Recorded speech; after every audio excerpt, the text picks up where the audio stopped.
sa Padre Pio Chapel Sanctuary of Saints para i-feature si St. Francis of Assisi. Tara, alamin natin!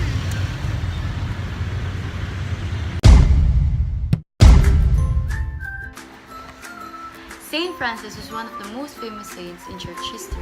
He is so significant that the current Pope, Pope Francis, chose to take his name. October 4th was his Memorial Day. But who was he? What did he do? Here are 12 things to know and share. Number 1. When did Saint Francis live? He was born in 1181 and died in 1226.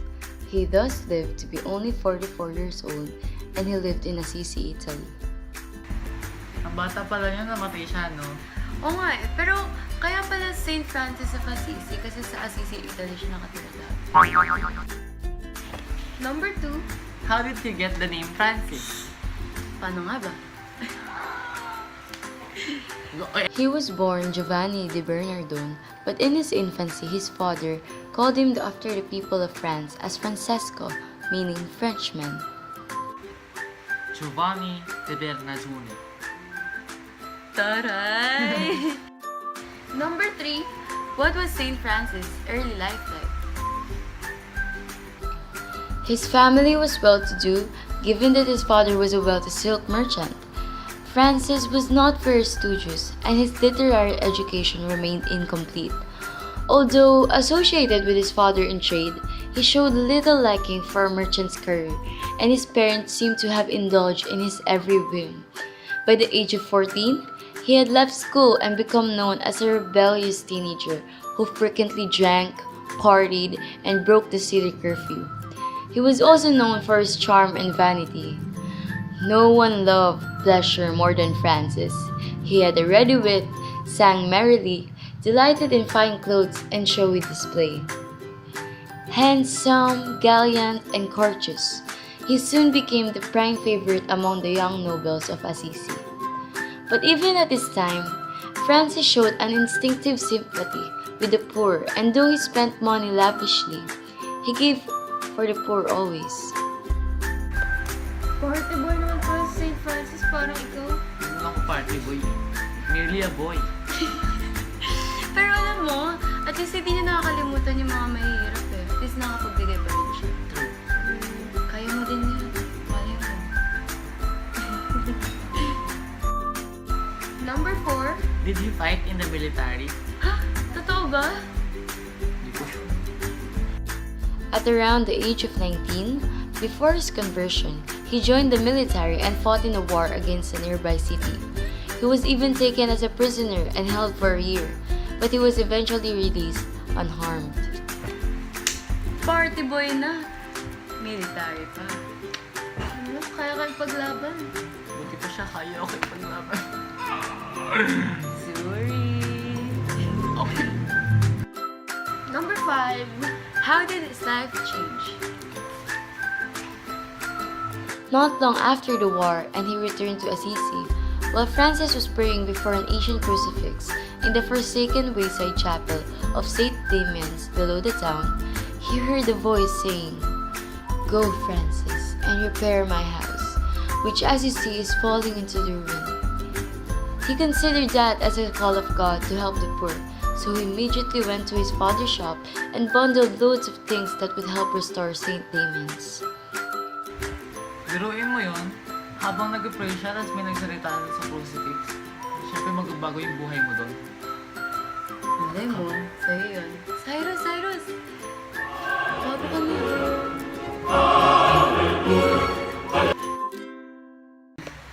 Number 6. How did his parents react?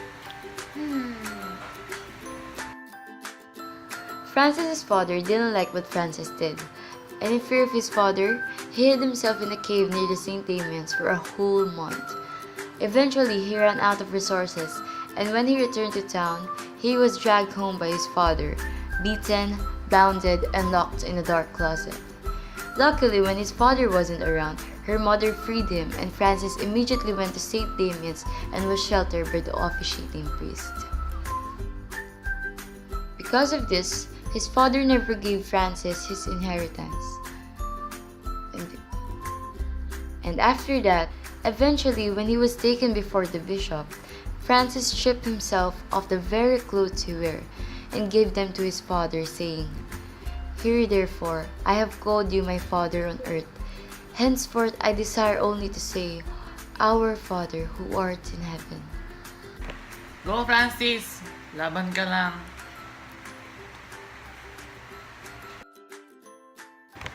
Number 7. How did he begin the Franciscan order? Franciscan? Franciscan. Franciscan. Franciscan? Franciscan. Francescan. Francis always had this tradition with his followers, which is where he would always say, "This shall be the rule of life." And after that, he would lead his companions to the public square where they will give away all their belongings to the poor. Ang galing pala, no? Lahat sila nag-offer sa mga poor. Oo nga eh, pero paano naman yung 5? Ano, 5? Kasi 4, 5, 6... Pauwi mo na nga to. Pauwi ka na. Number 8. Was Francis ever ordained?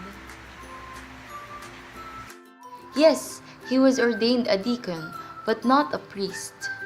Di pala siya naging priest. Deacon lang siya. Kaya nga eh, ngayon ko lang nalaman. New info. Number 9. Did Saint Francis invent the nativity scene we find in many churches, at homes, at Christmas today?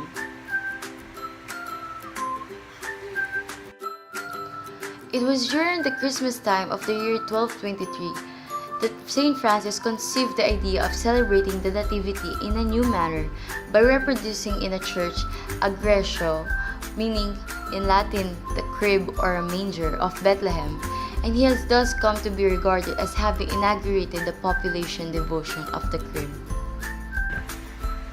Sa kanya pala nanggaling yun. Kung saan mo natin nakikita yun. Truly. Lalo na ngayon, mag-Christmas na. Number 10. What were his first ambition as a kid? Francis, being around in a privileged surrounding, he learned the skills of archery, wrestling, and horsemanship.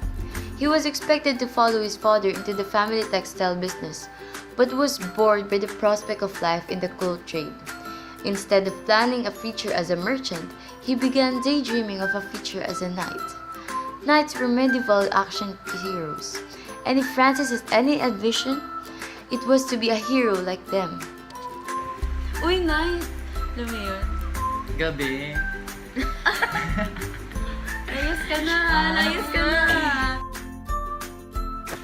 Number 11. Why is he called the saint of animals and the environment? He built bonds of love with all the kinds of creatures in the animal kingdom, but Francis had a special relationship with birds, who often followed him around and rested on his shoulders, arms, or hands as he prayed or walked around outside.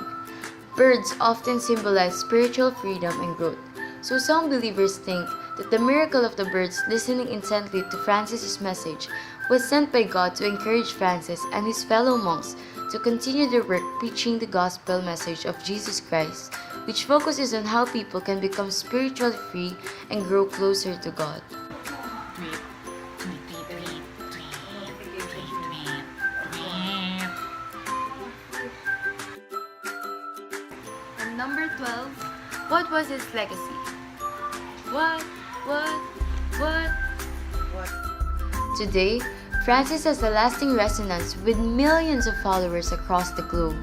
He was canonized as a saint just 2 years after his death on July 16, 1228 by his former protector, Pope Gregory IX.